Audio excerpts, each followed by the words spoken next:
one of the more stimulating abstracts that I've read for an AGU session, and I think from the entrance here, we're bound to see an exciting talk by, who had Ben or Benjamin, Ben Lynch on the role of scientists and scientific organizations, the question of leadership.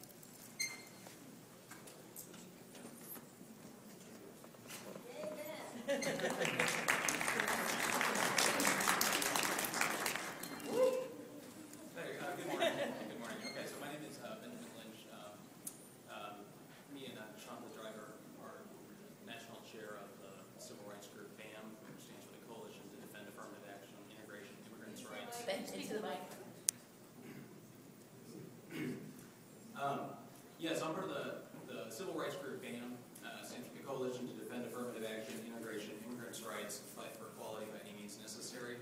I'm also a plasma physicist at Space Sciences Laboratory. Okay, so this talk is based off the flyer we've been handing out here at the conference. It's a perspective on, what we think the role of scientists should be in terms of, relating to the general public.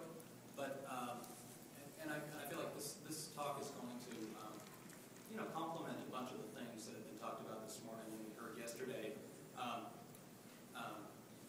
okay, like we're not the folks that go talk to the senators, but we're the grass movement that can get some stuff done. And so in this talk, we just covered three main points here. It's basically, okay, like what happened at Copenhagen and the general failure of our official leaderships. Everybody, thought with the election of Obama that, this was going to be a new day for science and that we could really get some, comprehensive and sweeping legislation done. And okay, well, we were wrong about that. Okay, we're making up for it. In the meantime, there's a bunch of different things that we're dealing with, and progress is sort of moving forward, albeit really too slowly. And so the question is, how are we going to fix it? And so in terms of relating science to the general public and, getting the environmental movement up off of its feet, like scientists need to tell the truth. And, okay, well that means presenting your research, being honest about uncertainties, trying to figure out how to convey it in a way that, really reaches people. And so I'm going to talk about the way that, we're addressing this in BAMN, which is, okay, climate change, global warming, the kind of the fate of the planet, like, is an element, like there's a way in which it is part of an international fight against racism, particularly because of the variation in which areas, which communities are most vulnerable. And so the question of, do you act now, can you act later, all of that becomes, well, who is the most affected?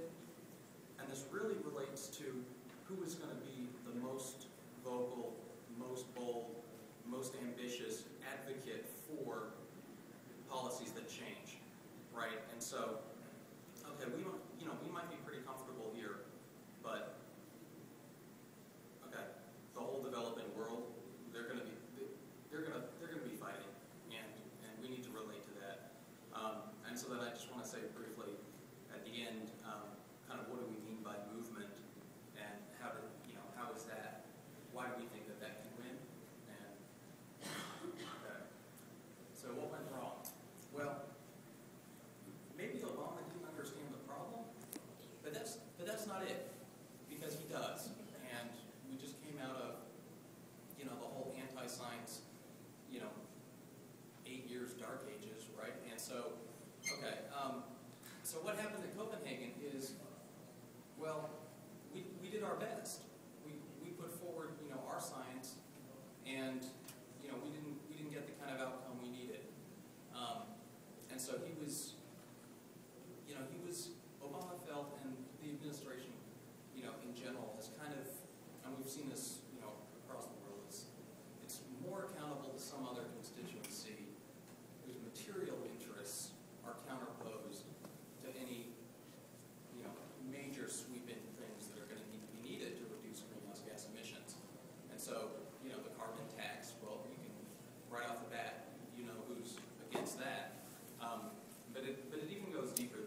this is our, anyway, there's just a way in which, okay, if you're talking to an audience who doesn't care about the rights and interests of future generations, you're talking to the wrong audience.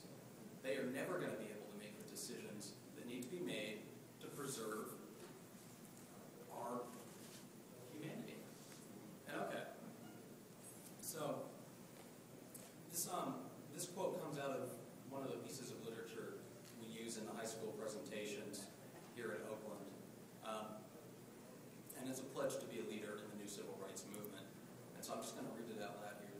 I reject the popular wrong and dominant ideology of most of those who claim to support progressive reforms, that the only people who have power to make and change history are the rich and powerful.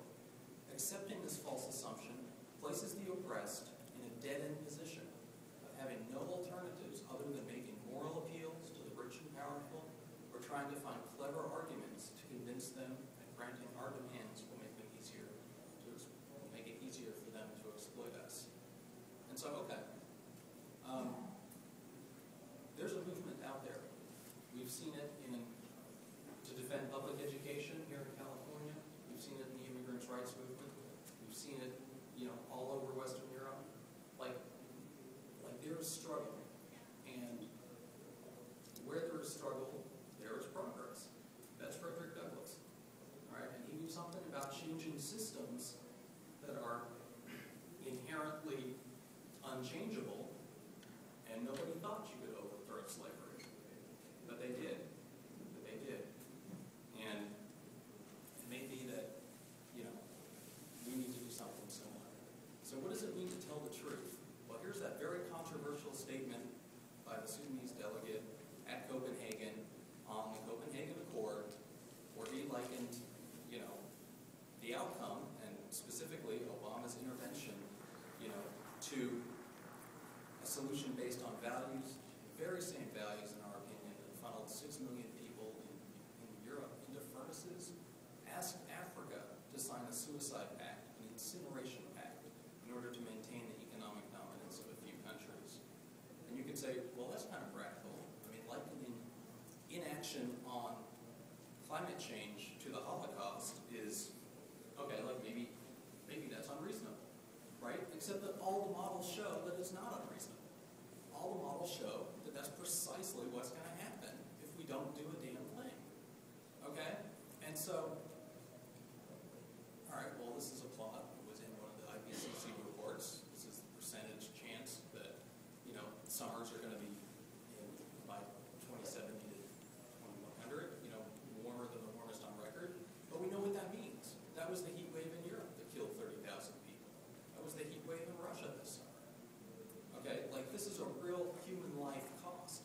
And so one of the talks on Monday, I think, said, well, one of the ways scientists can convey their information to the general public better is to, switch the units around and sort of talk in Fahrenheit instead of Celsius, right? Well, we can talk in terms of like human death if we don't act. And okay, that's pretty motivating. Okay, and people here are going to want to act.